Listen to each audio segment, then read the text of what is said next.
Hi good morning. ഇതൊരു Friday morning ആണ് കേട്ടോ. രാവിലെ തന്നെ ചായയൊക്കെ വെച്ചു. അപ്പോൾ ഞാൻ ഓൺലൈനിൽ ആമസോണിൽ നിന്ന് നമ്മുടെ ഹോട്ട് പ്ലേറ്റ്സ് ഒക്കെ വെക്കാൻ പറ്റിയിട്ടുള്ള മാറ്റ് വാങ്ങിച്ചിട്ടുണ്ടായിരുന്നു. 270 എന്തോ ആണ് അതിൻ്റെ പ്രൈസ്, ശരിക്കും ഓർമ്മയില്ല കേട്ടോ. അപ്പോൾ അതാണിത്, നല്ല യൂസ്ഫുൾ ആട്ടോ അത്.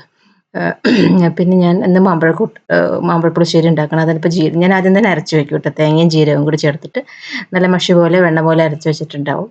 അതിനുശേഷം ഒരു 6 മാങ്ങ എടുത്തിട്ട് ചട്ടിയിലാട്ടോ ഇതൊക്കെ ഞാൻ വെക്കുക. കുറച്ച് വെള്ളം ഒഴിച്ചിട്ട് 2 പച്ചമുളക്, പിന്നെ ഒരു 1/4 ടീസ്പൂൺ മഞ്ഞൾപ്പൊടി, പിന്നെ ഒരു 1/2 ടീസ്പൂൺ മുളക് പൊടി ഞങ്ങളെപ്പോഴും വാങ്ങിക്കുന്നത് കാശ്മീരി ചില്ലി പൗഡറാണ്. ഇവിടെ എരിവ് അത്ര ഇഷ്ടമില്ലാത്തതുകൊണ്ട്, എസ്പെഷ്യലി എനിക്ക് ഒട്ടും ഇഷ്ടമല്ല എരിവ്. അത് പിന്നെ ഒന്നുമില്ലെങ്കിൽ ശർക്കര ആക്ച്വലി പൊടിച്ചെടുക്കാനുള്ള മടി കൊണ്ട് ഞാൻ ബ്രൗൺ ഷുഗർ 1 ടേബിൾ സ്പൂൺ അതും ചേർത്ത് നല്ലോണം തിളച്ചു.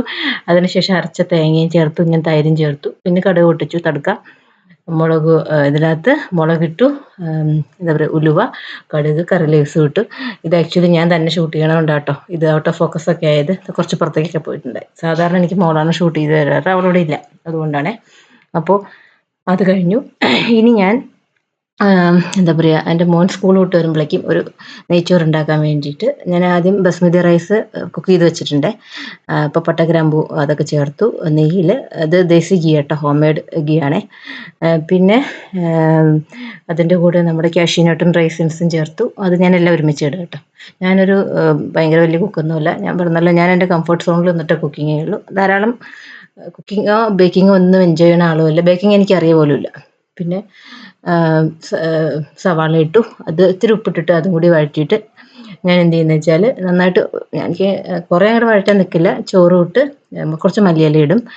അപ്പോൾ അത് സെറ്റായി. മോന് അതിൻ്റെ കൂടെ ചിക്കൻ ഫ്രൈ കൊടുത്തിട്ടുണ്ടായിരുന്നു. പിന്നെ ഈവനിങ് ആയപ്പോൾ ഞങ്ങളുടെ പറമ്പിൽ ചക്ക ഉണ്ടായിരുന്നു, അത് വീണിട്ടുണ്ടായിരുന്നു. അതെടുത്തിട്ട് ആദ്യമായിട്ട് കേട്ടോ, ലൈഫിൽ ആദ്യമായിട്ട് ഞാൻ ചക്കവട ഉണ്ടാക്കുകയാണ്. ചക്ക എടുത്തിട്ട് കുറച്ച് വെള്ളം ഒഴിച്ചിട്ട് പ്രഷർ കുക്ക് ഒരൊറ്റ വിസിൽ ചെയ്തു. പക്ഷേ ചക്കട നന്നായി വന്നിട്ടുണ്ടായിരുന്നേ. പ്രഷർ കുക്ക് ചെയ്യാൻ വെച്ചിരിക്കുക കേട്ടോ, ഒറ്റ വിസിൽ അതേ വേണ്ടു. അതിനുശേഷം കുറച്ച് ആ വെള്ളം, ചക്കയിൽ നിന്നുള്ള വെള്ളമൊക്കെ കൂടി ഇറങ്ങി, അത് നന്നായിട്ടൊന്ന് വെള്ളമൊക്കെ വറ്റിച്ചിട്ട് അതിൻ്റെ കൂടെ നമ്മൾ ശർക്കര, എന്താ പറയുക, പാവ് കാച്ചല്ല, ജസ്റ്റ് അതിനെ മെൽറ്റ് ചെയ്യാൻ വെച്ചേക്കാണ്. അത് മെൽറ്റഡ് ശർക്കരയാണ് കേട്ടോ അത്. അതിനുശേഷം ഇത് അരിച്ചിട്ട് ഞാൻ ഇതിനകത്തേക്ക് ഒഴിച്ചു. പിന്നെ ഞാൻ തിളച്ച് നല്ലോണം വറ്റാൻ വെയിറ്റ് ചെയ്യാം കേട്ടോ. കുറേ നന്നായിട്ടൊക്കെ ഒന്ന് ഇതായി കഴിയുമ്പോൾ ഞാൻ ഗോതമ്പ് പൊടി ചേർത്ത് കേട്ടോ, അരിപ്പൊടി ഇല്ല, അരിപ്പൊടി ഞാൻ ചേർത്തില്ല ആക്ച്വലി. ഗോതമ്പ് പൊടി ചേർത്തു, നന്നായിട്ട് തേങ്ങ ഇട്ടു. പിന്നെ ജീരകം ഇട്ടിട്ടുണ്ടായിരുന്നു. ഇത് എൻ്റെ അമ്മോട് ചോദിച്ചിട്ടുണ്ടാക്കുന്നതാണ്. ഇതൊന്നും അങ്ങനെ ഉണ്ടാക്കാറില്ല. എന്നിട്ടത് ചൂടാറാൻ വെച്ചു.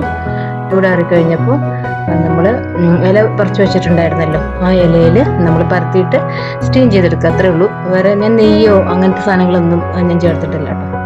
ജസ്റ്റ് ഇലയിൽ എന്താ പറയുക, ഇതൊക്കെ എൻ്റെ ആദ്യമായിട്ട് ചെയ്യണതുകൊണ്ട് അതിൻ്റെതായ പ്രശ്നങ്ങളൊക്കെ ധാരാളം ഉണ്ട്. ഞാൻ പറഞ്ഞു, ഞാനൊരു കുറേ ഡിഷൊന്നും ഉണ്ടാക്കുന്ന ഒരു കുക്കിംഗ് ത്രോ ഒന്നുമല്ല, അത്യാവശ്യ കാര്യങ്ങൾ മാത്രം ഉണ്ടാക്കുന്നു. അപ്പോൾ ആദ്യമായിട്ട് ഉണ്ടാക്കുന്നതാണേ. അപ്പോൾ അത് ഇങ്ങനെ ചെയ്തിട്ട് ജസ്റ്റ് സ്റ്റീമറിൽ വെച്ചിട്ട് അത് സ്റ്റീം ചെയ്തെടുത്തു. പക്ഷെ ഭയങ്കര ടേസ്റ്റ് ആയിരുന്നു, കറക്റ്റ് മധുരമൊക്കെ ആയിരുന്നു കേട്ടോ. എനിക്കിങ്ങനെ അളവൊന്നും പറഞ്ഞറിയില്ല, എൻ്റെ മനോധർമ്മം പോലെ ഞാൻ ചെയ്തതേ ഉള്ളൂ. അപ്പോൾ ഇതാണ് ഫൈനൽ പ്രോഡക്റ്റ്. ഭയങ്കര ടേസ്റ്റി ആയിരുന്നു. Thank you so much for watching. Bye bye.